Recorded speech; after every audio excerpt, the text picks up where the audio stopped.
out. Hey, everybody. I got allergy issues. I just took an allergy pill. Well, we got a very exciting show this week, Cheryl. Yeah?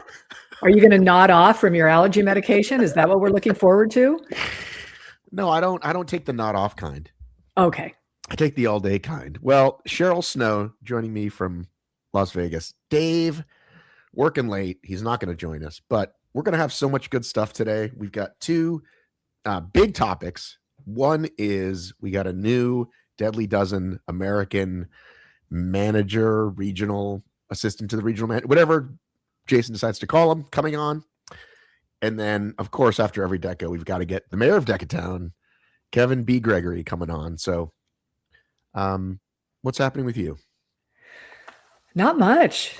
Just, it's still like 110 here. So Okay.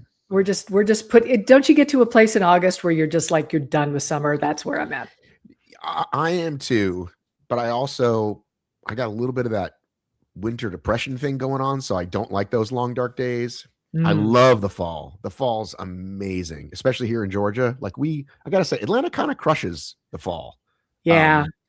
So I see Pete has joined us. We're going to wait for Jason to pop on so we can get them both on. We can fire questions at both of them. But no, Atlanta has an amazing fall, and I love that first stuff. And you're gone. Nope. Yeah.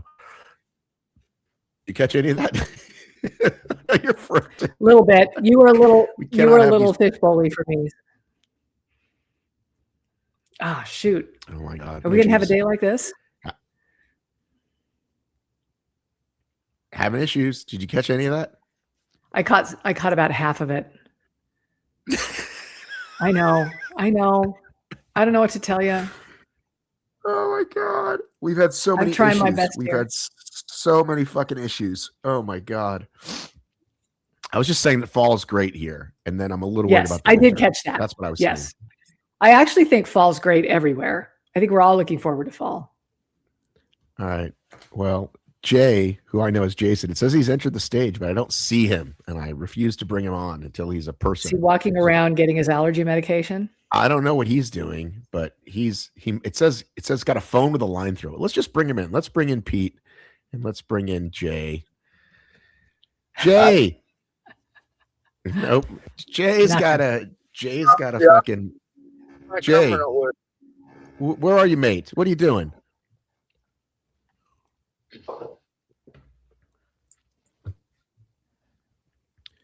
Jay, can you hear us, Jay? I can hear you. Can you hear me? I can't see you though. You're in a beautiful. Are you in the Deadly Dozen Institute? We should be able to see you. No, I'm not in the Institute, but I'm not sure why it's this is not going. All right, we'll get to know Pete while you're doing that. Pete, where are we reaching you? Laredo, Texas. Can you hear me? Yeah. It sounds like it's your room mic. Can you do this? Can you touch that on your mic? Yeah, it's not working. No. I'll Try. give you Wait, let me get One Give second. you a second to figure it out. How about there? Touch it. Do that. There we go. We don't fuck around here. We could spend like 20 minutes on like a pre-show getting lighting set. We just roll. So let's start by finding out about your gym. What is Bodify? Bodify Functional Fitness. So we've been around for about 10 years now. It is mainly group training and personal training. I have 2 studios here in South Texas in Laredo, which is a little south of San Antonio. And I'm an accountant by trade. And then I got into the fitness industry, like I said, about a decade ago. And I was into Spartan racing for a long time. I think that's where I met you. I actually took a picture with you at a Tough Mudder in Dallas at a world's toughest mudder. And it was like my last fucking lap. And you were there and my wife caught it on video and I was half dead, but you were nice to me. So I remember you. I'm nice to everybody. Absolutely. What was your mileage, brother? I did 55 miles that day. Yeah. Let's go. Got that dirty brown. The dirty brown. I did, man. That was my goal. It was my first one. So I enjoyed it. It was good. Jason doesn't even know. Jason is too busy messing around with weights, blades, and dumbbells. He doesn't know those of us that go back to the Tough Mudder days. I was before them days. So when I was in the army, we used to all say that, you know, civvies are starting to pay money for this stuff. So when I was teaching obstacle course training in the military to the recruits, we were saying, you know, these civilians are starting to pay money for this, you know, and we all seen it as this novel thing where you civvies were paying for obstacle course training that we were doing for a job. So for the listening audience, I believe he's calling us civilians, Right. using the term civvies, regular folk. So yeah, I got into the Tough Mudder for Spartan racing, that sort of stuff. And then my coach was Yancey at the time. You guys know, Coach Yancey. And he called me about this idea he had with DEKA. And so we were one of the first affiliates to get into that program with him. And so that's where a lot of my experience. Hey, Pete, listen, we're never going to get 99% of the people into the blood and the bud and the marred wire. We got to get them out to gyms. We got to do it. That's Yancey for you right there. Yeah, pure energy. So you just did a big DEKA event at a football field. Yeah. Well, here in America, it's soccer, Matt. I thought it was. I meant American football, like at a high school. Yeah, because it's got a track, and then you got the football field in between, in the middle, right? Right. I didn't. This one is a pure. It's our professional soccer league here in town, and I rented that place out, and we did it there on the pitch, and kind of off to the side is where I put all the equipment and stuff. But it was our biggest one by far. I think one of the biggest ones the U.S. has ever put on when it comes to a gym race. So it was a very proud moment. We were doing a bunch of people. We had 373 people, I believe.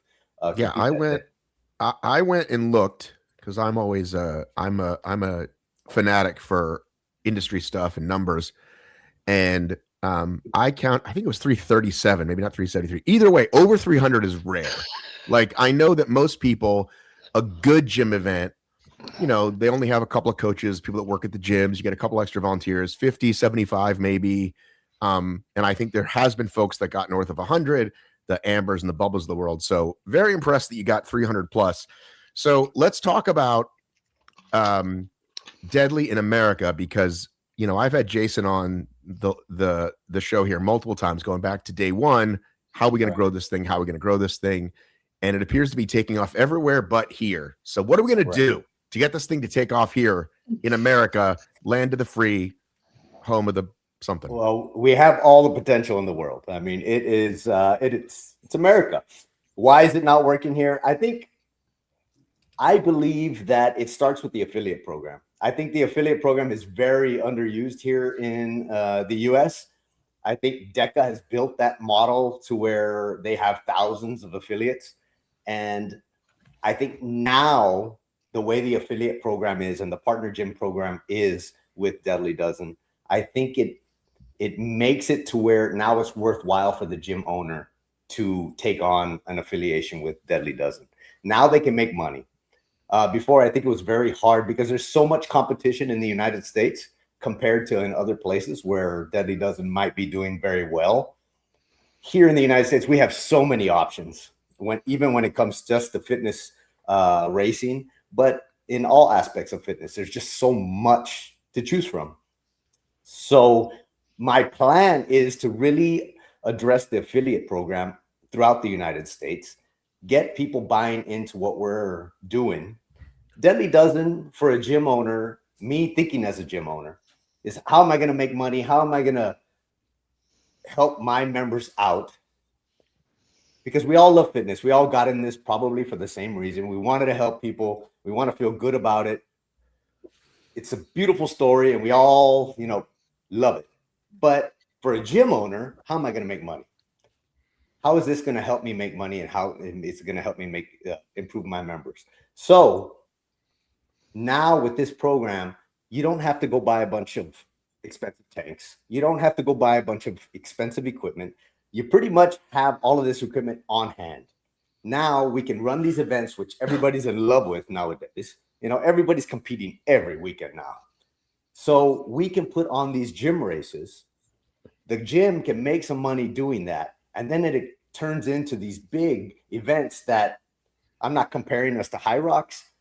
That's at a different level. But like what DEKA does at their events, their DEKA fits, I think we could do that. We can make a spectacle, and all these affiliates working together in their gym races could make those track races something special. And that's really where I see us gaining some traction. Cheryl, your thoughts? I've spoken too much. Yeah, I actually have a lot of questions about your vision, but Sure. Just to hold back on that, and just to go back on what you're saying that we have a lot of options in the United States. And I would actually say, I don't feel like I do have a lot of options. Like, I have been actually surprised that Deadly hasn't taken off, simply because we have DEKA, we have HYROX, that's it. I mean, you go to the UK, they've got a different race every weekend, Trika, and I don't know, Matt, you could name them all. So are you saying that you feel like the way to build this is through the affiliate program?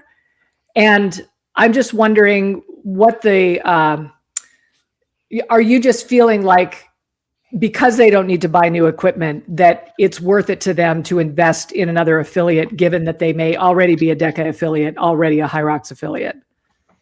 Well, I'll take that question first. Is it's easier for a gym to become an affiliate because they don't have to go buy a bunch of equipment. Yeah. And I think that in turn makes them want to run their gym events, because now they can make money at it. People can have fun and do it. Before, it wasn't really worth it with the old partner program that Deadly had. It just didn't make sense monetarily. And I think it does now. So I think it's going to help gym owners buy in to this. What has changed? The percentage. Okay. So now, as a partner gym, you get 100% of ticket sales. Oh. When you compare that to other, DEKA right now is about 50%. Mm-hmm. So for the same affiliation price. Mm-hmm. So now it makes sense. Before, yeah, it was a little different for the gym owner, and because I'm an affiliate in both. So I've been there to where I'm an affiliate for DEKA and for Deadly, and it wasn't worth it for me to run Deadly events compared to DEKA events, because I could make more money. Mm-hmm. And my members were still having a lot of fun. But in DEKA, I had to go buy these $2,000 tanks, right? And Ram. at the level, at the numbers that I'm putting out, I have to go buy 8 of them. Mm-hmm. So it's really expensive for me to run one of those events if I'm barely getting into it. Now, I already had all the Deadly equipment. Yeah. So that's what I'm saying, that I make more sense for the gym owner now. Now, right. as far as there being not a lot of options, well, I think you have to take fitness as a whole, not only fitness racing, but you still have the CrossFit games, and you still have all of these other kind of fitness competitions. Throw on all the 5Ks that we're running that are so popular now in everybody's city, the 10Ks, the marathons. I'm not comparing this like, oh, we don't do as much as in Europe or whatever comparison. I'm just saying there's a lot of options for the normal, weekend warrior that wants to just get out there. I think there's always something to do on a weekend if you want to compete. Yeah. I think us getting more attractive and really getting our name out there at that grassroots level with the local gyms will help build these Super Bowl type, events, the track events, the indoor track events. All of these things grow because they grow. Well, I want to, so you said the thing you said that was the most interesting that I hadn't thought of is Jason and I first started talking, and I said, hey, I got a couple people. They're excited. They've heard us talk about it. Let's put on these track events here, here, and here. And Jason said, we have to do the gyms first. And I thought that was, at the time, I thought that was backwards. I thought, no, just put on the events that will attract more people. Then people might want to do the small ones. And the piece that's missing, and maybe Jason, maybe this was always there, Jason, and I missed it, but no matter how successful your DEKA event is, Pete, you and 12 other DEKA gym owners can't then put on a fit. You still have to wait for Spartan to put on a fit near you. 100%. What you're talking about is, oh, if me and a bunch of gym owners are putting on a bunch of these, then me as the regional manager or whatever guy's calling you, I can now put on a fit because we've grown it and it gives them something to send there. Is that what you were thinking all along, Jason? And I just missed it because that piece was kind of missing for me. Yeah. So for me, don't get me wrong, it's worked different in different territories. So it's some of my directors have really lent into the track races and they go all in on them, and then they build the affiliate system after. I always just thought that the way to conquer the American market was because essentially to me it's like 50 countries, really. It's like we're gonna have to approach this. We're gonna have to approach this differently. We've learned a lot, and one of the things is understanding that we need one sort of chief to really run America, and then have different directors as well. But yeah, I think the key to taking on America is to build within the gyms, because I do believe we've got the best affiliate system now in the world and the best gym race system. And then from there, that will basically make the tracks a no-brainer, because even with us, to run a DEKAFIT for DEKA is obviously a lot more expensive. I was at the recent Manchester one. It's a big show, not as big as HYROX, but it's a big show. Ours aren't big shows, but they can be like what is an amazing big community event. So our main event doesn't require 5,000 signups. What we want is about 1,000, right? So 500 will do, but 1,000 is good. And that's what we want, because it's a real Goldilocks zone, as I've always said. Now, the key to America, what we've realized is I think we do have to do the groundwork, which is get into the gyms. And like Pete said, the bottom line is it's the commercials when it comes to the gym. I've been a gym owner for 10 years. Pete's a gym owner. He's a Deadly Dozen affiliate before we brought him on board as a regional director, as we call them. But essentially, the key is to make it commercially viable for the gym. So what we've got now is we've got 12 main official gym races, but there'll be sprint versions of all of them. So the Deadly Strong will have a sprint strong and stuff like that. So the shorter versions. We've got a judging app. So there'll be no processing of results that gyms have to do. It's all on an app that will essentially look like that. Hold a little bit closer. Let's hang on. Let me just do the solo screen here. Okay. Tap away, and basically what will happen then is it'll upload all your results to the leaderboards, instant live results. Go on the gym TV, you can see all the Deadly Dozen results. All podiums will come up, say who's in the lead, who's behind, and the gyms essentially will, the partner gyms will be promoted through the website, and the competitions will go through there. They'll get 100% of the ticket sales, and they can buy the patches. So the only thing that they have to buy at less than $3 or $4 is the patches. And the patches they can buy in any quantity, anytime they want to buy them. And essentially they get 100% of the ticket sales. They pay us a monthly fee, and we give them the support. We also have content studios. So the tech infrastructure that Deadly Dozen's been investing in is a world's first. If Pete's making all the money, how do you feed your family of giants and wildlings over there where you live north of the wall? So how do we make the money? If Pete's taking all the money and not giving you any, and I know you've got a family of wildlings and giants over there north of the wall, how are they getting fed? So what happens is we pay a monthly fee. Obviously, we split that fee with the regional director. No, it's split between HQ and the regional director. Obviously, there's potential for the thing is with Deadly Dozen as well. So you didn't answer. How does he gets 100% of the money? How are you making any money? He's getting affiliate fees. We split the affiliate fees. Oh, the gym, the affiliate fees, the monthly affiliate fee. So and that's all you want is what is it? $150 a month? What's the fee? Yeah, $150 plus VAT. Yeah. Right. Okay. That's fine. So you used to have multiple models. You pay less, you take less percentage. Now it's one way. Well, one model. Well, basically, there's I don't want to get confusing here, but if you want to be a coach and you want to do the exam and become a master coach and be part of the organization, get access to our app where you can do like dozens of strength tests, dozens of fitness tests, and it analyzes all the results for you and gets you on our leaderboards. But then you also want access to like the Deadly Fitness Test Strong. You can do that as like a master coach or an affiliate gym. So if a gym just says, like a HYROX affiliation, I want a flag on the wall, I want to do the training, I want limited access to the app, then they can pay $50 a month and just be part of the movement, right? We want everyone to do deadly.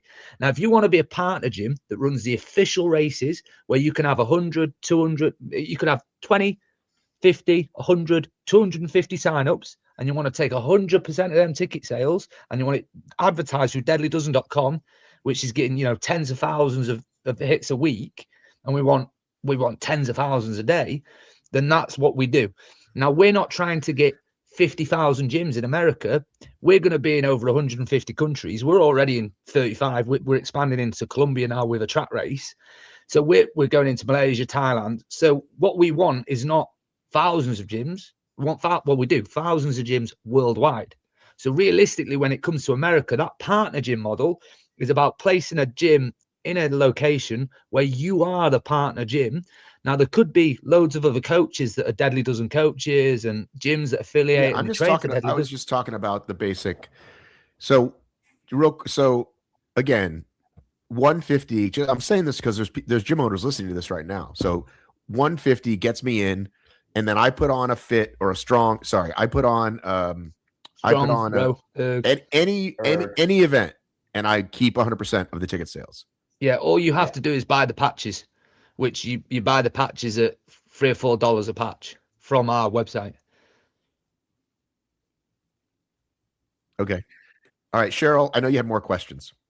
Yeah. So, okay, Pete, let's say there's perfect conditions. Everything goes exactly how you want it to go.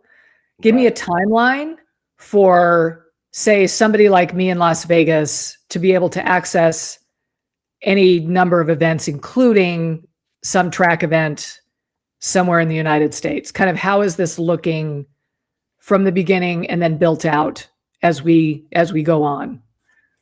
Sure. Can you hear me? Because you guys are cutting off a little bit. Yes? Okay. Yeah. I'm from Texas. So my initial plan is to get our first race, our coming out party is going to be here in Texas. I don't want to give out too many of the secrets yet because me and Jason are still talking about them. But that will happen here in the early part of 2027. So that's the restructure. At that moment, I'm already working on races with other affiliates that are around the country. So I'm not sticking to Texas completely. I would just want to start here. And that really is the low-hanging fruit for me because I can get there to the gyms on that level to where I could be talking to the gym owners here in Texas. But at the same time, I want to set up different regions eventually. Now we're talking, you know, a year or two down the road where I have regional directors that are putting on track events in different parts of the country, because who doesn't want to be in California racing with that year-round weather on a track in California? To me, that's the Mecca. That's the gold standard right there, is to be in California by the beach, running on a track and doing our thing. Now, obviously, I have some affiliates in Chicago, and I would love to do something in Chicago and up in the East Coast. But in the short term, to answer your question, it's going to start here in Texas. It's we already have a plan for it. Me and Jason have been talking a lot about it. But as we take over Texas, we are going to continue trying to spread throughout the United States as fast as possible. So are you, go ahead. Sorry, Cheryl. So it just makes sense that you would start somewhere where you have the resources, you've got the connections, it's going to go nicely and smoothly for you. So are you hoping that this is kind of a big inaugural event, like something that really gets a lot of attention and is going to be flashy enough that everybody's going to notice? Absolutely. I'm gonna get Mr. Jason here with me, and it's gonna be our Super Bowl. We are gonna put a lot of attention on it. We are gonna do as much as we can to make this thing explode on the scene. I think it has a ridiculous amount of potential. I went to the San Antonio race with Brandon, and if you've never been to one, go to one. And it is, if you're an athlete or you like watching sports, being on a track is just different. And everybody that I talked to at that event had a blast. If you look at what's happening in Europe and in South Africa, they're killing it with it. And it just visually, it's a beautiful event. So I think when we take on our first one in 2027, we'll just put a bunch of media behind it and really put it out there for the world to see. And, you know, it's Texas. We go big in Texas. And I can't wait for it. You know, I'm really excited about it. I think you guys will too. You guys have a standing invitation to show up. As soon as I can put it out there, I'll let you guys know where it's going to be. That way you can make plans, because it's going to be worth it for sure. I'd be happy to show up. I love showing up to, especially inaugural events. It feels so exciting, right? Because you guys are all just like, all the energies behind it. My only other question is, are you going to have swag? Like, I hear patches, but what else do I get if I show up to this? Yeah. All right. Well, you will have swag. I guarantee it. Okay. That's important to me. Absolutely. I got you, Cheryl. Now, and you too, Matt. Come on, you better come. But what I've learned in my events, you know, and I know I'm talking at a much smaller scale, but I've learned something from HYROX, and it is, you have to be a spectacle. That's what sets that apart. They treat every event like a Super Bowl, and everything's on time, and everything makes sense, and everything is thought out, and everything just runs where you just show up and you get to fucking work, you know, to the athlete. That's it. We can trust you guys to give us a good time.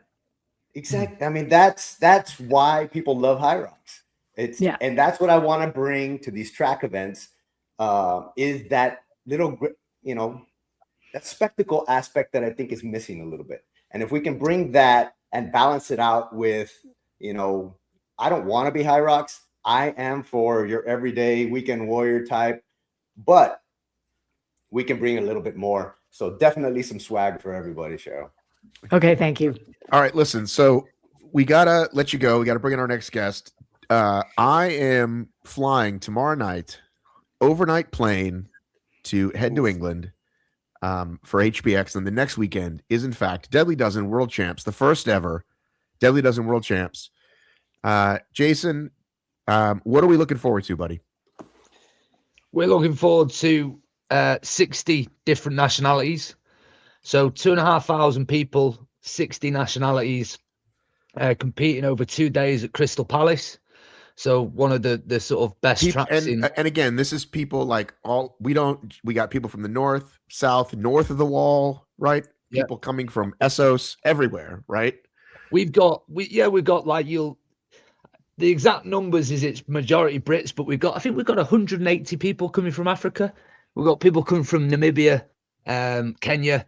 We've got people coming from north of the wall in the UK. We've got New Zealand, dozens of people from New Zealand, Australia, Mexico. I think there's dozens coming from Mexico. You just had 900 from guess what city, Pete? What city? Davos. Not coming to Worlds, but no, we had almost 1,000 athletes in Davos in Switzerland. And I thought you were joking from making our jokes about Sir Davos, but no, it's actually a town called Davos, and there was 900 people. Davos is where all the elites go in the winter. Yeah, where they do the World Economic Forum. Beautiful. Yeah, very fancy. Is that why they called him that? That wouldn't make sense, because he was poor. Sir Davos came from nothing. Well, yeah, but Davos is where all the world's elites go to Davos in the winter for the. No, I looked 900 finishers. One of your bigger events.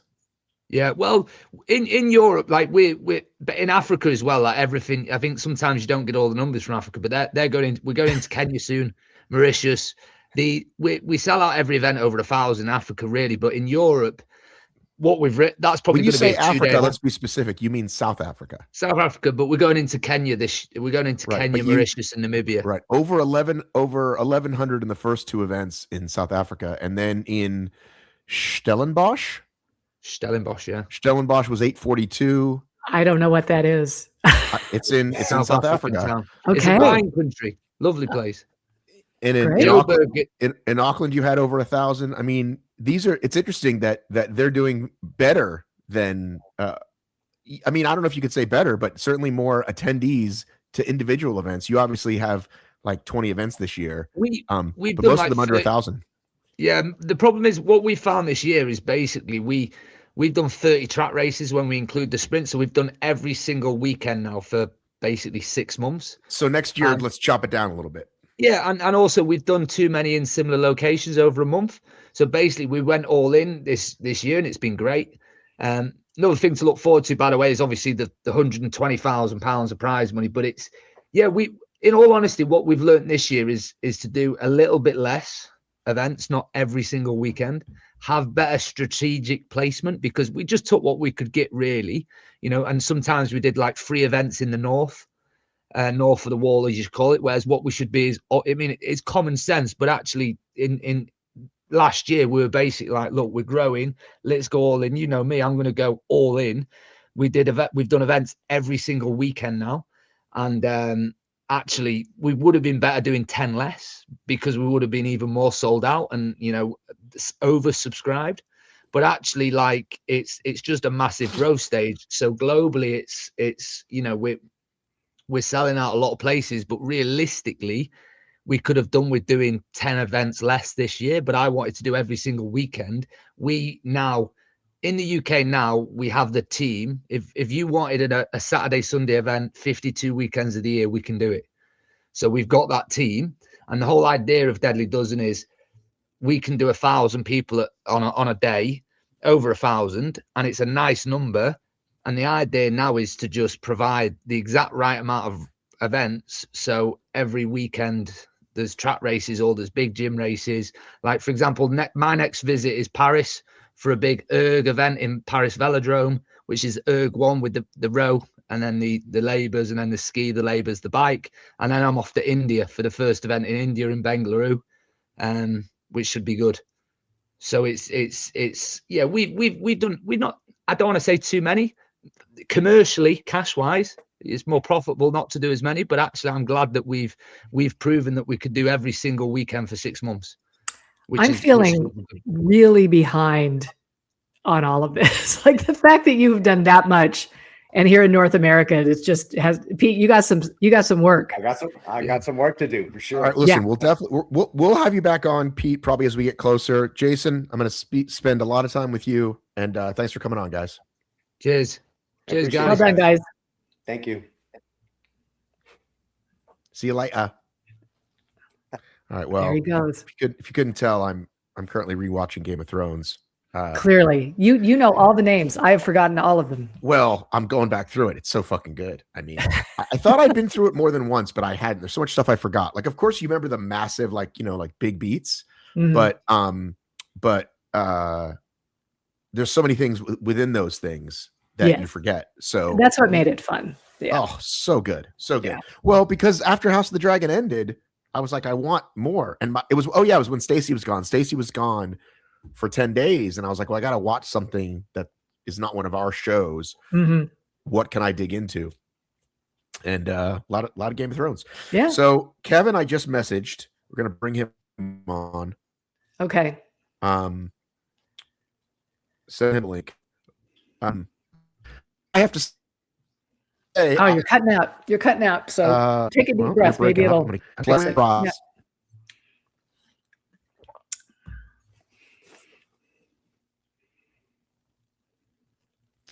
I was pleasantly surprised by that conversation, and we will see how it goes. They have a real opportunity. That conversation felt like LT Games felt a year ago, right? Where there's just that opportunity to kind of get people excited about a new event. And I think he's right. Like, you could make a track event seem really cool. And he seems to have a good vision for it. I am rooting for them that they get this going. It would be really fun. Yeah. So I've been to 2. I went to 1 in England and the one in here in Texas last year. And obviously the one in England was a lot more well attended. So that was a better vibe, Mm-hmm. but obviously I enjoyed both events. Shout out to my buddy, Johnny Modis, who did doubles with me. I guess it was last summer, it was last spring. I can't keep up with these things, but, I'm hopeful. You know what I mean? I mean, Right. People that we know and like have tried it. I think with Mark and Lauren, I don't want to talk too much out of turn, but they've had like full-time jobs. Like, they took it on, but they also have jobs. And this guy, it sounds like he says he's an accountant by trade, but I think his gym is like a bigger part of his business. And so he's able to dig into it more, I guess. It sounds like he's able to go more all in. Like if they had a financial backer, Mark and Lauren had a financial backer and said, hey, you can quit your jobs, I have no doubt they'd be able to grow this thing. Yeah, well, that was my impression, is when it first came over here, the financial setup wasn't ideal. And it seems like they have fixed that. Like it seems like there's going to be more buy-in. Well, we've the also affiliate program's better, but aside from that, like just to not have to have the financial investment to even timing and, you know, all that sort of stuff to even put on these events. Well, yeah. And we've had another 2 years of people hearing what Deadly is. You've had another 2 years of fitness racing growing. Right. I don't know if you've heard, but we may be in fact be in peak fitness. So I think it's all coming together. And I think what it needs is what you have, which is a willing, patient, intelligent investor. And that's Jason, right? Like he admits, wow, we got a little too aggressive there. We put on way too many events, but we did it. But he's not like, it didn't cost him the business, and he's not reacting by cutting all the costs. You know, he realizes now, you know, that, and that's the thing I kind of wanted to talk about a little bit more as I bring Bubbles in here, is that this is what I want to talk about with him. Welcome, Kevin. Hi. We ran out of time. So maybe we'll talk about it on the flip side. We'll talk about it when I come back from England. Basically, he goes, hey, if you put out a big payout, you could probably get some athletes. And he realized it was kind of like a Lula, right? Like a Lula, they gave away like $10 million and they could have given away 5 and still gotten Atkins and Albert and everybody. So I think same thing here, but worse. And he says one of the bigger reasons is, curious to your thoughts on this as well, Kevin, people are saying, I'm all in on HYROX. I can't do this. Yeah. So I think we maybe touched on this in a previous week. We're not talking about going from success at HYROX to success at ultra running, or success at HYROX to successful bodybuilder. You're talking about where the skills kind of translate. And because the competition probably isn't there, if you're I'm going to throw out a couple of names. I'm not meaning to be mean to them or anything, but like if you're a Sinead Bent or a Graham or any of these UK athletes, and all you got to do is one race and then show up and win 20 grand or whatever the fuck it is. It's like, is that, but I think their management, their sponsors are all like, yeah, you don't want to be a Deadly Dozen. You want to be all HYROX. So I think that's what Jason said he's been hearing. And obviously the proof's in the pudding. They aren't going. Anyway, your thoughts, Cheryl, and then Bubbles. My thoughts are that HYROX is way too sexy. Like it's really hard you cannot duplicate what they've got going right now. And I think Deadly is a much more kind of grassroots, like literally grassroots event, where I don't think you're going to see people who are in the Elite 15 showing up to that. Now, maybe the challenger division, like the lower challenger division, you might see some of those folks show up because it's easy money and because they're really fit and they're going to do great. But I can't see sort of messing with my brand if I'm a Sinead Bent by going to something that doesn't seem really world-class. And so it struck me. I was just kind of struck by what Pete said about how, you know, track events can be really cool, and they can. Like you could make this look like a Grand Slam track meet in a lot of ways if you wanted to, and make it look sexy in its own way. Like we'd be wearing different clothes. Like if I was an influencer, I'd look a little different than, you know, I do in my HYROX mermaid outfit, right? But there would be a vibe that people could really latch onto, and then it would be a thing. But it's going to need to be that, in my opinion. What do you think, Mayor of Dekatown? So what I'm extracting, because I didn't know what you were talking about before I got here. Way to jump in. Deadly Dozens setting high prize purses. So Deadly Worlds attracts the top quality athletes. Is that what you're saying? And it didn't. Right. Even though the payouts are substantial. Yeah. I mean, just doing both races, the muscular endurance piece of Deadly is different from HYROX. And if you're in a training block for that, I mean, I think my skill set for something like Raleigh in the Valley is quite good generally. But then when I went up against a bunch of people last year that trained for Deadly against me, who just kind of kept my baseline. You mean they trained for that event specifically? Or Raleigh. For Raleigh. Yeah, I got Yeah, my ass kicked. But the in stuff that I really, should but be good the at, really but fast, Lauren- the really fast HYROX athletes, right? Who are fit, that are, They're going to beat people regardless. they're going to be there. And it's not, I'm not disrespecting Deadly. So I'm you think just it's more of saying an image thing? that's what we're kind of getting at. And so I named, you know, I named Sinead because she's fantastic. But and I would love to talk to Sinead and others about this.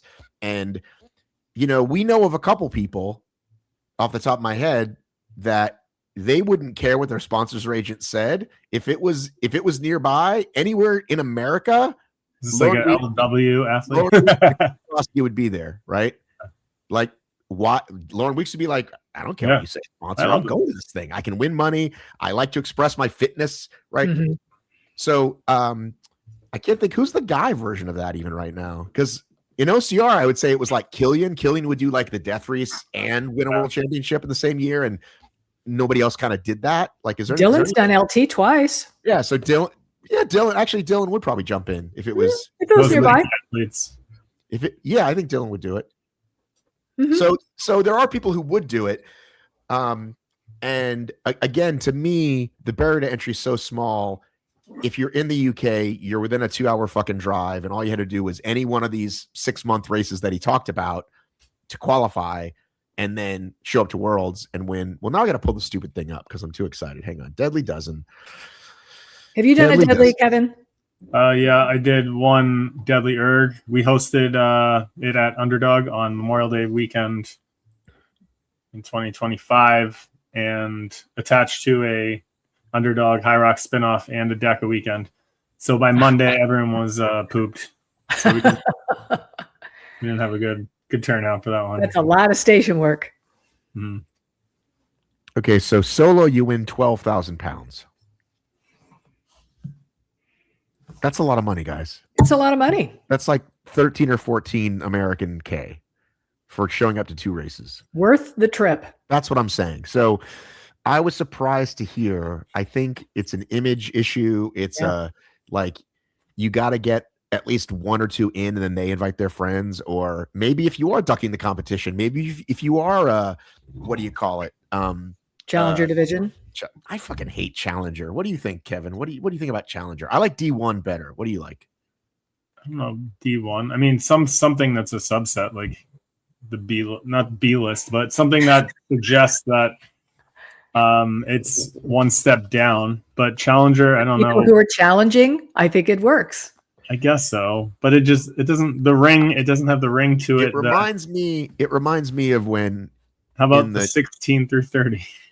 Well, the mid 15 is what Ryan said. I thought that was great. Yeah, that's good. The first level of political correctness was challenged. Like you weren't short, you were vertically challenged. Oh no! Now we're gonna think of that. Right, well, that's what I think of. You're not quite good enough, so you're challenged. You're not quite good enough. Very not good enough. But those 16 through 30 are just not almost, but not quite elite 15. Exactly. Right.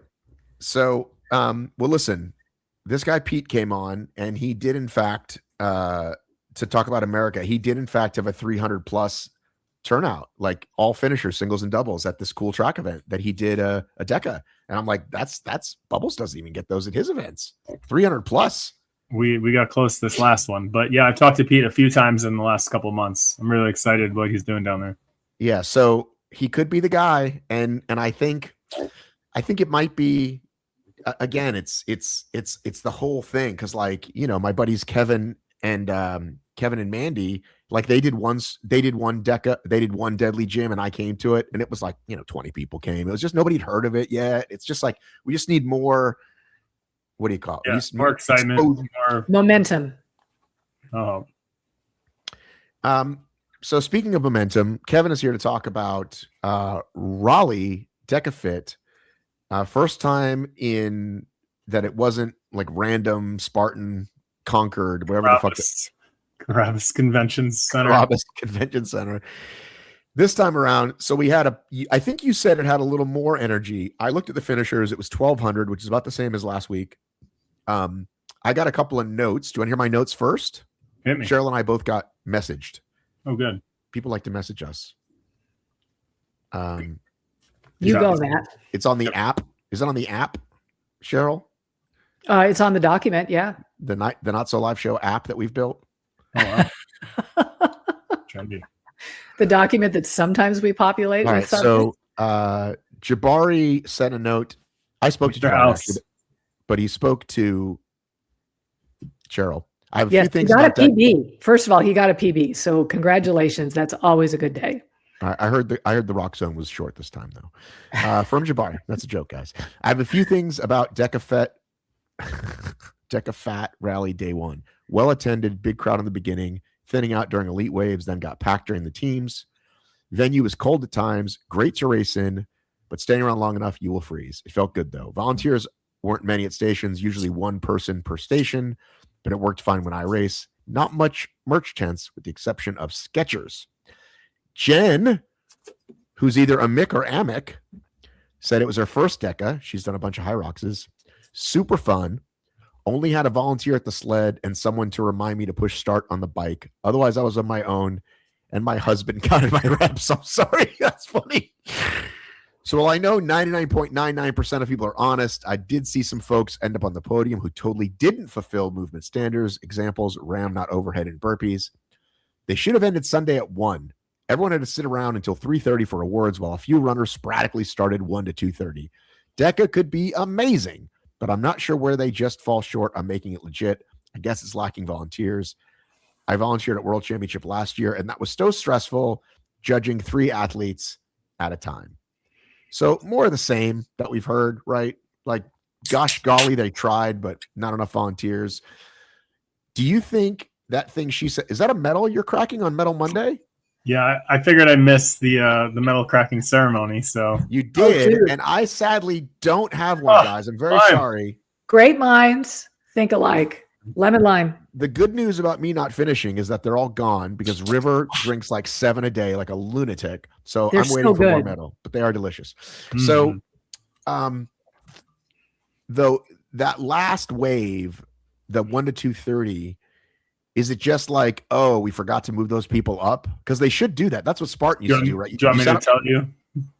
I definitely want to tell you. Sure. So the schedule for the 2-day events has been the same across the board. Age group in the morning on Saturday from 7:30 until I think 1:30. Or I Hang on a guess second. Cheryl, for the audio listener, Cheryl is drinking her medal with a straw in the can. Now, Exactly. Is Is it a that a metal senior straw? citizen thing? Is that a female thing? It's a female thing. Okay. I don't want to ruin my lipstick. I've got to be honest. Okay. When you were drinking Diet Coke or Tab in the day, would you use straws for those as well? No, because I didn't think about my lipstick as much as I do now. Okay. So you didn't care. You were just chugging that shit. Right. Okay. Go ahead, Kevin. Sorry. I digress. All right. So they have the age group wave on Saturdays from 7:30 in the morning until 1. Then elites at 2:15 for men, 3 o'clock for women, and then doubles is from 3:45 to 5:45. So you have 2 hours of doubles, which, as Jabari said, was crowded. Elite, it kind of died down because you have whatever 7:30 to 1 is of hours of age groupers. A lot in the morning, and then they fizzle out, and then there's no one there for elites, and then they come back for doubles. So, less fanfare. So all that changing to I would be afternoon to make there. it better. Me and Cheryl would have been there. Oh, for I the totally elites. would have been there. I We love it. love to cheer on our buddies in the elites. So Yeah. with that being said, Sunday schedule, I have thoughts on that, but Sunday schedule is ultras, as you know, are attended to a certain degree. And then 4-person teams is from like 8 to 10:30. My screen is dirty. Oh, okay. Good timing. He's Yeah, but- listening to you, really. Is I that- promise. Is that loud? Is that Yes. loud? And it's distracting, but otherwise. I did that on purpose to be. Are you going to edit that out? I'm 100% going to edit that out. Sunday, elite goes from 7:30 to 8, and then double 4-person teams. Are you going to get to the answer eventually Yeah. about 1 to 2:30? Jesus Yes. Christ. What time All did you right. get up and eat breakfast? I'm not talking about me. I'm talking about the schedule. So then at 10:30, 4-person teams is, and then it goes from 10 to like 3 o'clock for age groupers. They have all these age group hours in 2 days, and they sell age groups. But if teams is crowded and everyone's there, they only have 2 hours to pick 2-person teams. So cut down Sunday, leave early, and Saturday move the elites up 2 hours. You already have age group times on Sundays to put that are there. You can still end early, and you'll have more time to sell more tickets for doubles. Yeah, if the idea was to add like, oh, we're going to sell 3 days now because we're going to try to be like HYROX and we can do some Friday afternoon waves.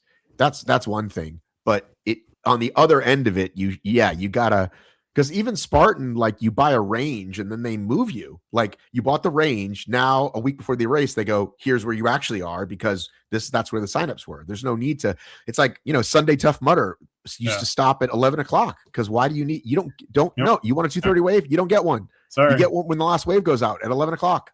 Yeah, they don't move you up. I don't know why. They should.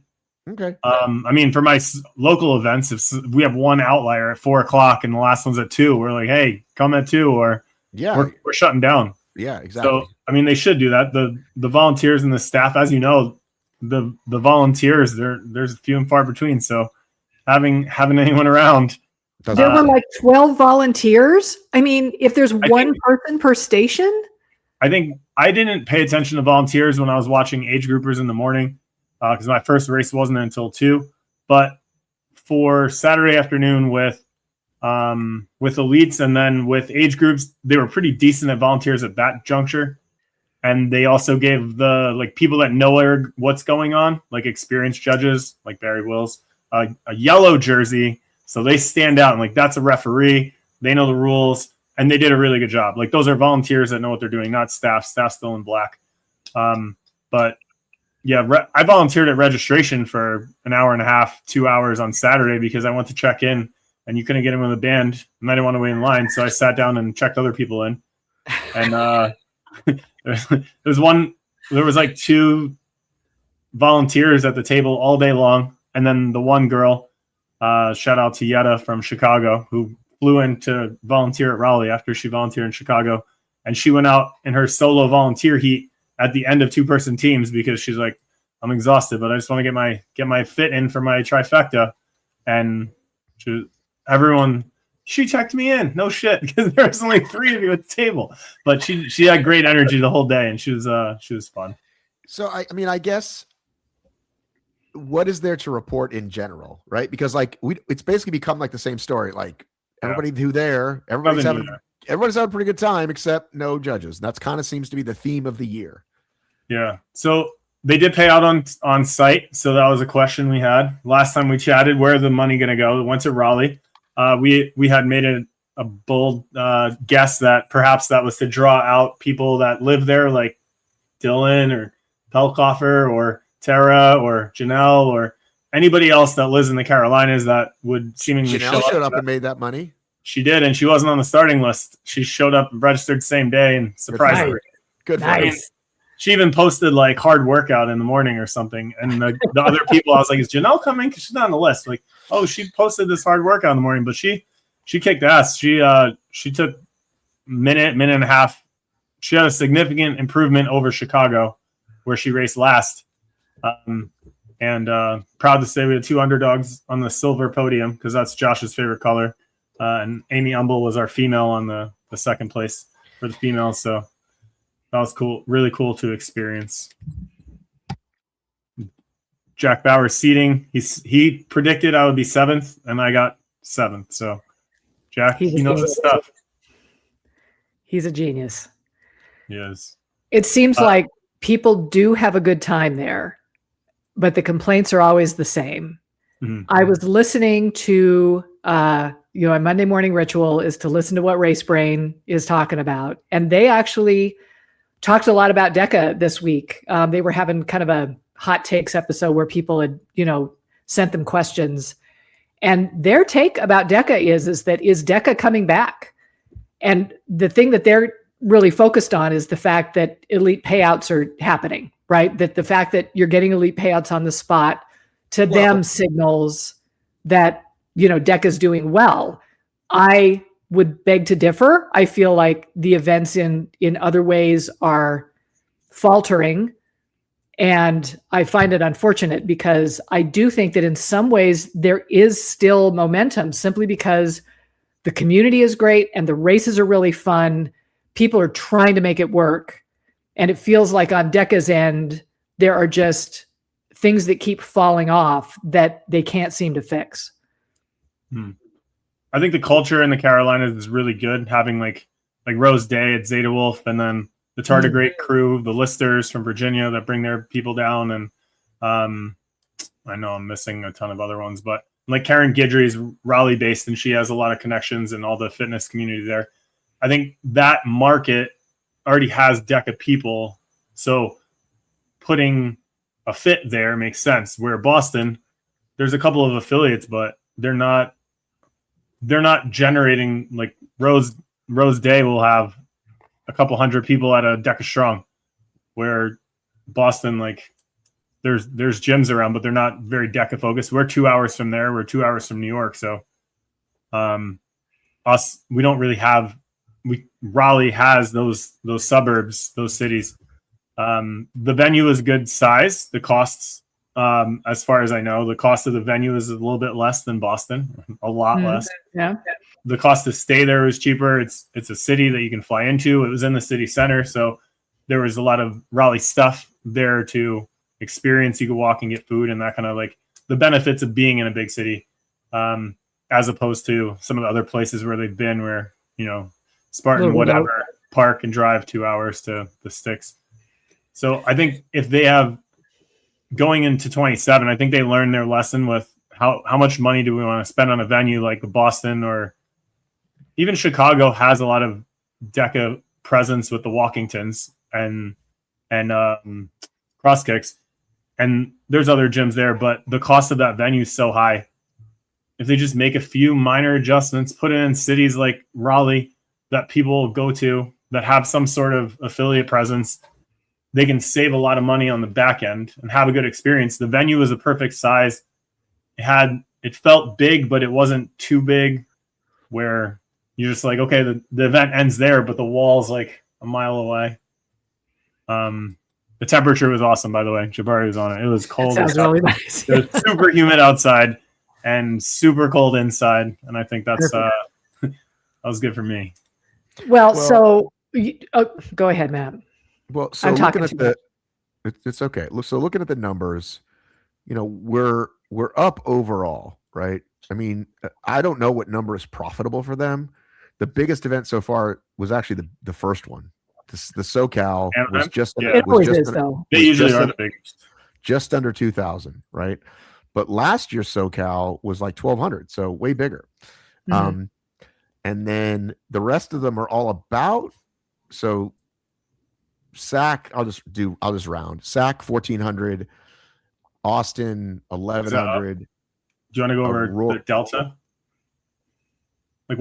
Like you said, Anaheim was 1,200 to 2,000. Okay, you have the good call. Okay, so SoCal went. What's SoCal? Where the hell is it? Or NorCal? Sorry, NorCal. That's NorCal. NorCal went from 1,163 to 1459. Slight improvement. Did we have an Austin last year? Yes, but it was a different part of the year, but same city. In the fall. Austin went from 1,177 to same 1,179. Aurora? What's Aurora? Colorado? Yeah. We didn't have that last year. They were a road show last year, so they moved up to a real full. Yeah, they only had 300 at the road show, and they had 1,227.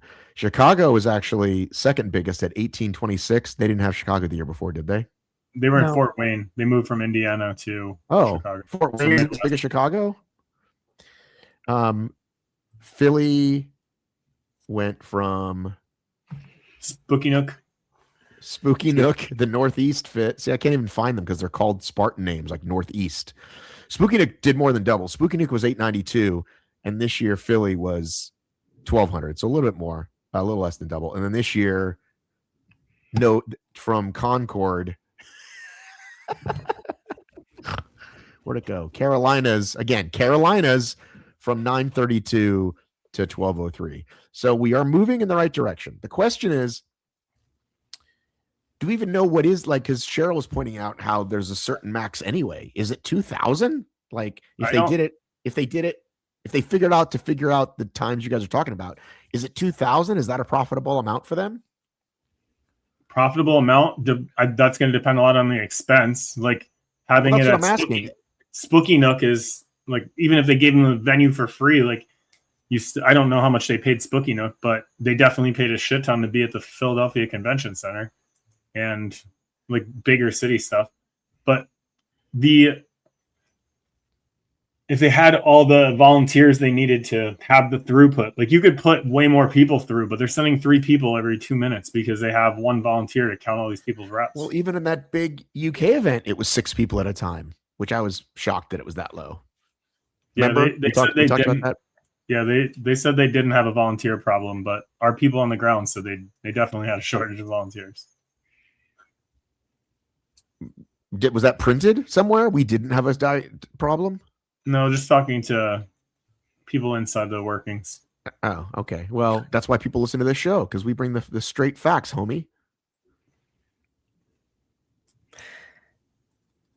So going forward, first of all, I don't know, and Kevin, you would know this. HYROX has an athlete council that, according to our world champion, listens to them, and they change policies based on what the athletes are saying. Does DEKA have anything like that? Nothing official. The closest thing we have is, I mean, last time I was on, we talked about how potential rule changes, Yancey and Dave will kind of filter out to some trusted athletes and coaches to get that. As far as making big changes, I think even the race directors have ideas, but they're like, is it bootstrap? What is it when they can't do things that they want to do because of they're hamstrung. Hamstrung, yeah. They're hamstrung by finance or someone above that works in an office with no face that makes these decisions. Just says kind of no for no reason. Yeah. Yeah. So, because it sure seems like we're talking about the same things every time. Something's working, but what you didn't hear when we were talking to Pete and Jason about Deadly is they seem to be taking kind of a bottom-up approach to North America, where they're working with affiliates first and finding where they can get some traction with affiliates, and then they would put track events. That's kind of what I heard, Matt, is they would put track events where there is a higher concentration of affiliates, which totally makes sense. Like when you're talking about the Carolinas, that sounds like exactly what happened, right? You've got a real base there, whereas you don't in Boston. And so why go to Boston? Why not find the place where the affiliates are clustered and then go there more often? And then you would have access to volunteers. You would have people who may or may not be running in the race, but at least they would know about it, and they would have friends that were running, and they would come volunteer, and you would have that. Like, it does seem like there are solutions out there. It just doesn't seem like anybody's interested in hearing about them. Not people that are making changes. The ones trying to make changes aren't. If I've gone to the last 5 DEKAFITs, you're getting Tara Pipia is going to be your judge in the sled push and pull. Barry Wills is going to be your judge in the lunges. You're probably going to have a staff judge in the machines and maybe the box overs. You might have a red-shirted judge in the sit-ups, and this couple from Tennessee, they call Big Mama or Big Papa and Little Mama or whatever they are. Their names are on their jerseys. They are probably going to be your burpee judges. But they go to everything. Those are the only volunteers. It's rare for. I don't want to talk about the volunteer issue anymore. I don't want to talk about it. Those are staples. We just need to duplicate them. As someone who, regularly, like, I would get my DEKA trifecta every year. I was there specifically to qualify for world championships. It would really bug me if I spent money to go to a DEKAFIT and then had somebody get on the podium in front of me with a better time because nobody was judging them and they just did what they wanted. That's then becomes a workout. It's not a sport. Yeah, I understand that. So, we often talk about, apparently, last year, we went from top 15 to top 30 for world champs, and it started out as 15 again, but now it's back to 30. Is that what we're hearing? What I'm hearing is top 30 for elite, top 15 for age groups, top 5 for 4-person teams, and okay, we know it'll end up being top 60. So like it kind of doesn't matter at this point. You mean roll downs? Roll downs are gonna roll. Right. But Tanya messaged me and said it changed, and I literally can't remember or keep up. So she sent me my own articles, and she was like, "Look, you said it right here." And I was like, "Well, I just get it from the Zendesk." She's like, "Well, I think they changed it through the Zendesk." So the Zendesk today says 30, but did at one point this year it say 15? Like, did they try to pretend to care to roll it? To me, I thought, well, it's already been 30, so what's the news? And she's like, well, I think they said 15. So thank you, Tanya, for pointing that out, but I couldn't. I'm confused. What I just told you is what I understand from conversations with Yancey, because I ask him. I don't go to Zendesk because I don't think even though the Zendesk is the more accurate thing. Yeah, I mean the change of the qualification dates probably why I got it wrong. Oh, did the qualification dates change? Just as you said, wasn't it 15 for some period of time? In my head, wasn't it the 30th of September for strong and mile for some period of time? And I thought, oh, that's different. It's never been that. It's always been 2 weeks earlier. Well, it went back to the 13th, 14th weekend of September. And the only problem, by the way, I'll tell you the real truth. I didn't want to say this, but I'm telling myself. Part of the reason it could be incorrect is that sometimes, not a lot, sometimes for an event like World Champs, I want to search well for that. So I will write that article way before the information comes out and goes, here's what we have, here's last year's, and if it changes, we'll let you know. Well, if it was last year's, it wouldn't have changed. Well, that's what I'm saying. That's why I think that's because that's why I was like, oh, it changed. Yeah, showed me my article, and so event. I can kind of keep it. I can kind of keep all. You just copy and paste and retype a few words, and it's a successful SEO strategy. So that was the other reason, is I was like, maybe I did it too soon. I don't remember. That's the real answer.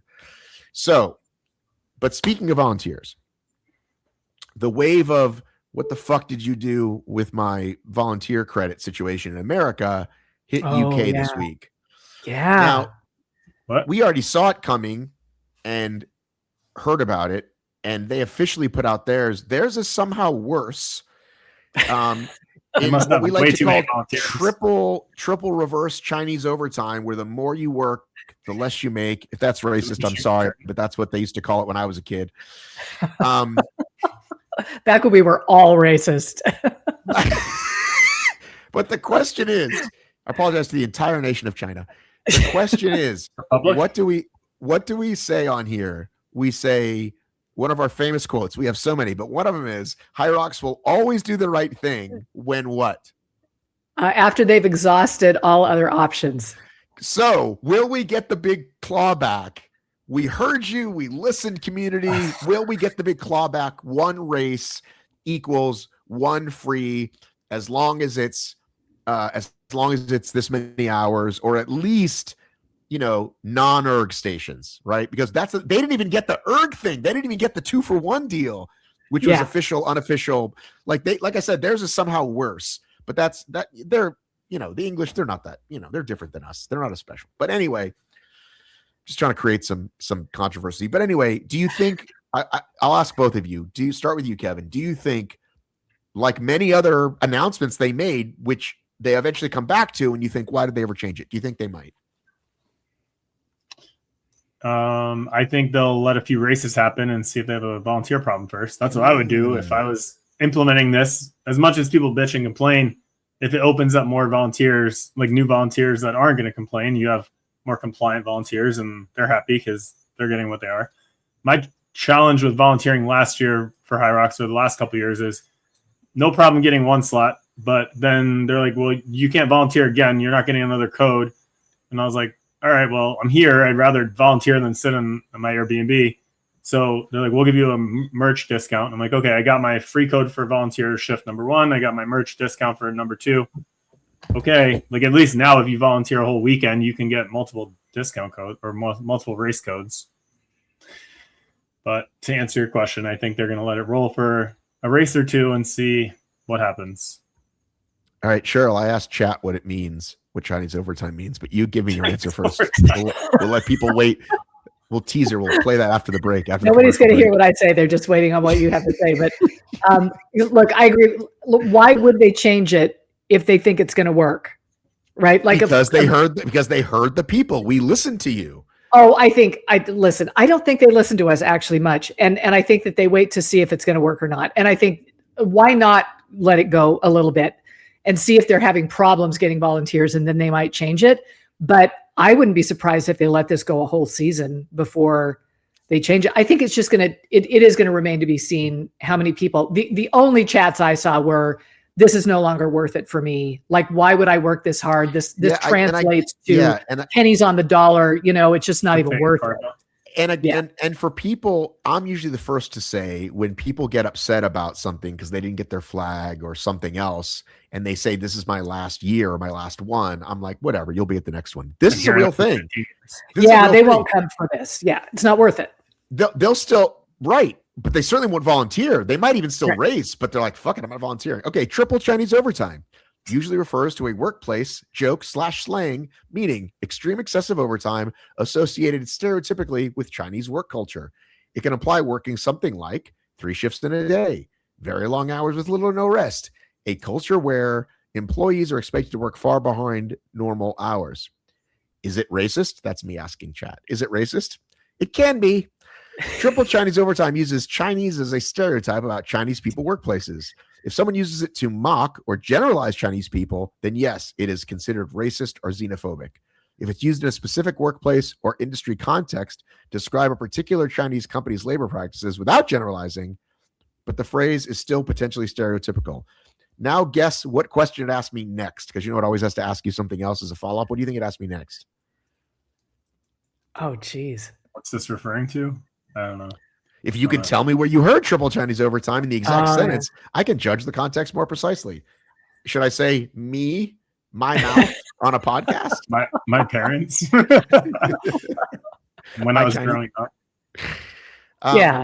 I just think this might fall in that category. I think the oh shit, we knew it was going to get some blowback, but not this much blowback. And a lot of this kind of segs right into a lot of this conversation about this sale of the company, which I've been saying since the rumors broke at World Champs.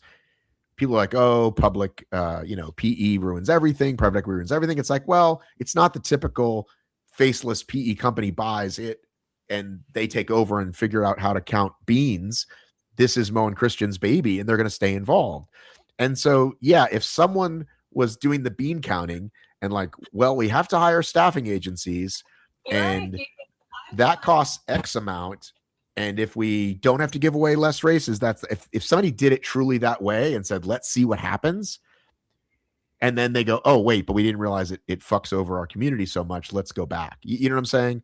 Because maybe somebody did the math. I'm saying that's a possibility. That risk management. Yeah, exactly. That's the term. Percentage of drop off. That's what they've been doing. That's a possibility. Or somebody in finance just said, man, we're giving away too many free races. Like, we got to cut this back. How do we do it? Well, volunteers. And by the way, just so you know, I've never, nobody gets a free code, right? The only, truly, it's people message me all the time. How do I get a media pass to HYROX? You are not getting one. They give, if you see people with a camera and they're on the other side of the fence, they work for HYROX or a HYROX partner, which is Center, Puma, Feed, Media, Amazfit, and even some of those, and they really restrict those people too. They don't even let them in the finish area. They're extremely tight. And so the same thing goes for passes. Some of those partners get their own codes, so they get a few, Center, Feed, whoever, so that they can do giveaways, give them to their athletes. But that's it. So they're not giving away. It's not like, oh shit, we got to figure. The only place they give them away is the volunteers. That's what I'm trying to say. Whereas every other race I've ever dealt with, you can get a code, if you ask, if you know the right people or whatever, right? So it's not, they're not fast and loose with codes. So the fact that they were giving away these races to volunteers is not like they were giving a ton of races away. But somebody somewhere, I think, goes, wait a minute, look at all that revenue we could be making. I guess. Yeah. How many volunteers are we talking? Like 10,000 people. Anyway. Raise your hand. I mean, you were raising your hand. Go ahead, Kevin. Yeah. Another thing that the big complaint amongst the volunteers is we can't get tickets. We have codes, but they don't work because the tickets are gone. So I don't know if it's also a function of that. Like, all right, well, the early reg, like how many affiliate codes are we giving out? So those, or gyms are taking all the early reg tickets, because volunteers and affiliates get in at the same time on the Tuesday before they come live, and then all those are gone in a flash. So I don't know, cutting back on volunteers getting early access, and then also that plays some sort of role. I'm sure the revenue loss is I hadn't even thought of that. So that makes affiliates more likely to get tickets who are paying full price. Yeah. Okay. So I just looked at my schedule and I forget. I actually put it in my calendar because I put, like, when the calendar gets announced, I just put it in my calendar, like HYROX Toronto, HYROX Boston. It's the weekend, but then they add all these days. Then they add all these days, right? So I have to put those in the calendar. Now I have to put. I just put in my calendar today, racing Thursday. Or racing Saturday, because I always forget. Like, I don't even know. Like, I gotta buy my plane tickets, and you forget. And then the ticket, they take like Sunday or something. Like, I'm racing Thursday. Well, I gotta buy a flight. Which day? So speaking of which, there's another sale coming up. Will either of you be buying tickets? My partners will buy my tickets. You only mentioned one race. There's another race. I was looking at. You don't even know? Nope. What's the other race? Okay, well, think about the cities that are coming up, and I'll see if you can guess. Portland? No, that's in May. A little early. Vegas? It's too early. Chicago is like around the same time as Phoenix. It would have to be. It has to be in this. It has to be in this side of the calendar. It has to be in this side of New Year's. Vancouver already came out. You guys don't know. No. Is this breaking news? Hot take? No, I'm just surprised you don't know it's Anaheim. Oh yeah. Well, I'm not going there because it conflicts with my. Anaheim already sold, right? Anaheim sold last week. Thought so. No, it isn't. It's this week. No, Anaheim sold out. I thought it was last week. Yeah, it was. It was last week. It's deleted in my memory file. My RAM has cleared that. Anaheim came and went. Okay, I guess I'm not going to Anaheim. Don't worry, Matt. Sold out in 15 minutes. As you mentioned on a previous story, if you want tickets, just be patient. You will find them when it's time. You can get tickets to DC. I mean, there's plenty. Yeah. Everyone's story has tickets for DC. They released them. Yeah, it'll be fine. Why? Well, where was the outrage? Where was the outrage last week? We are all in the acceptance phase, Matt. We all know it's going to happen. We all know what this is like. I think it proves that Nashville was like, for whatever reason, Nashville was the shit that everybody wanted. For some reason, it must be the perfect amount of hours from people. New city. I think it was a new city. Look, I knew UK people who wanted to go to Nashville just because I think it seems really cool for them, right? Like, it's kind of this fun American city. It's kind of, got that stigma about it. But I think nobody's surprised anymore that they can't get tickets. I don't think it's a big deal. I didn't even try for Anaheim, even though it's just down the street for me.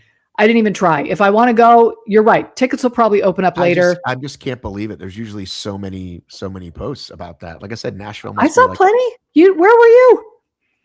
I was plenty of. I couldn't get tickets. Yeah, no, I was not feeling well that day. I was like, I'm not even going to try it. So I laid there and watched everybody just talk about how they had 4 devices open and they were in line, and it was the whole story, right? All the things. Listen, I think I wrote 15 articles on FitLab last week, so I must have just been, it was all. It just came and went. It's the same thing. It's the same thing. Look, we're just in this week. For a couple years. So what's this week? City. Oh, Chicago. Yeah, so Chicago will be next week, right? I think it's next week. No, Chicago's tomorrow. It's tomorrow? Okay. Chicago. So the question Cheryl's wanted to get on for 4 weeks. Perfect opportunity. Are we getting an age group North American Championship? And if we're going to get one, is it probably Chicago or DC, right? So should we go to Chicago, Cheryl? Should we try to race? They would have announced it. They always announce it when they announce the actual day, the venue. So we They're should. just not It'll be doing them. Atlanta. Do you think we'll get it in Atlanta? Well, should we go to Chicago anyway? Because we go every year. You Are you keep sick of making it? me go to races. Are you sick of the Sable yet? I actually am. You know what? Look, Chicago was a very bad experience for me last time. I'm looking forward to Tampa. Let's pay attention to Tampa right now. We can talk about Chicago later, but Tampa's going to be beautiful. I went ahead and just blew a bunch of money on a really good hotel, and I'm going to sit by the pool. It's going to be spectacular. I'm buying new outfits. It's going to be wonderful. But listen, people have been asking, like, have you heard about regional championships? Remember, there was always these, North American championships, European championships, APAC, like all that. And it just, nobody has said a thing. It's just gone. Like now that they're not doing the elite races during that time, because last year they had elite races during that time, right? It was kind of their last chance qualifier. The mid 15. Right. And so now they're not doing that. But before that, like there was always that open championship that people could participate in, that you would all race open, and that if you won it, you would qualify for Worlds, even though you had raced open.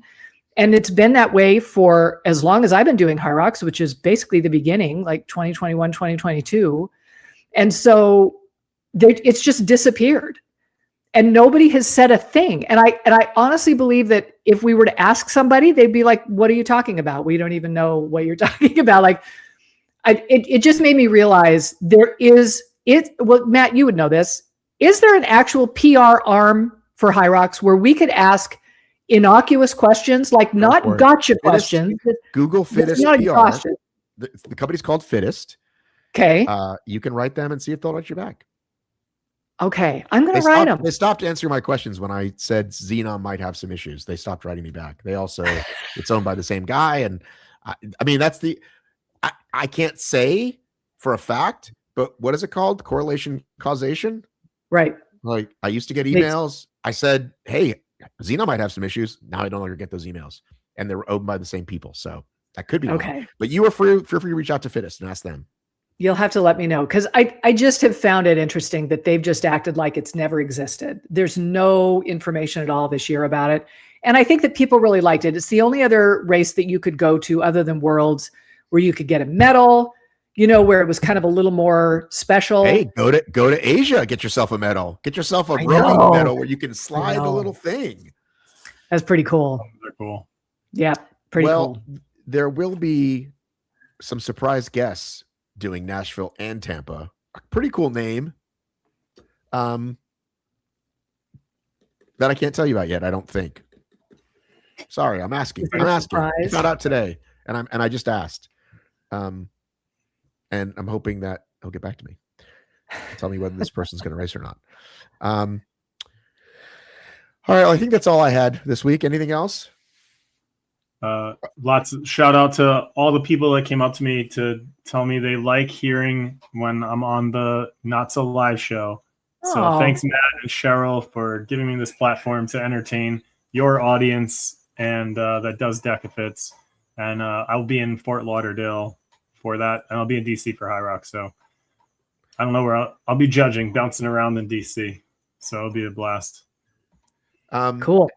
Are you still the only one to do a DEKA and HYROX in the same weekend? Are you still the only person to do that? I mean, that's like asking me, Matt, how many DEKA world records I have. Who knows? Who keeps track of this stuff? Well, I know that you did this. What does this say, Cheryl? 50. He's done 50 now, 50 elite races, 50 elite podiums, right? Yeah, teams podiums, not solos. Congratulations. Thank you. Lots of great partners. partners. Are the mayor of DEKA Town. I'm trying. I didn't make that, by the way. That's cool. You have it. I know you didn't. I'm gonna get highlighted for yourself. I know you didn't make it for yourself. Well, do you currently own an assault bike? Are you waiting for any assault bike parts? Well, Matt, I got a call from one Canadian today asking me where to find assault bike parts. Actually, well, and, do you guys want some breaking news about assault bikes? Hit me. I can call that Canadian back. Hang on. I got a message. Hang on. Let's see. Hang on. Sorry. Hang on a second. All right. While we're hanging on, there's this guy from New Jersey that comes up and does our erg maintenance and stuff and cleans the dust out and stuff. And he also can't get parts, and that's his industry. So if he can't find parts, What's little old me to do? Well, I'm going to show you Buy something. more off Facebook Marketplace. I saw some gym either in England or in Europe that had assault bikes, and they're like, we just got our bikes. And I'm like, how the fuck did you do that? Because currently there are people online who are waiting months for machines and or parts, including our friend Lauren Rentala. And I found this site. This is assaultfitness.de. DE is Deutschland, Germany, right? Oh. And you can buy one.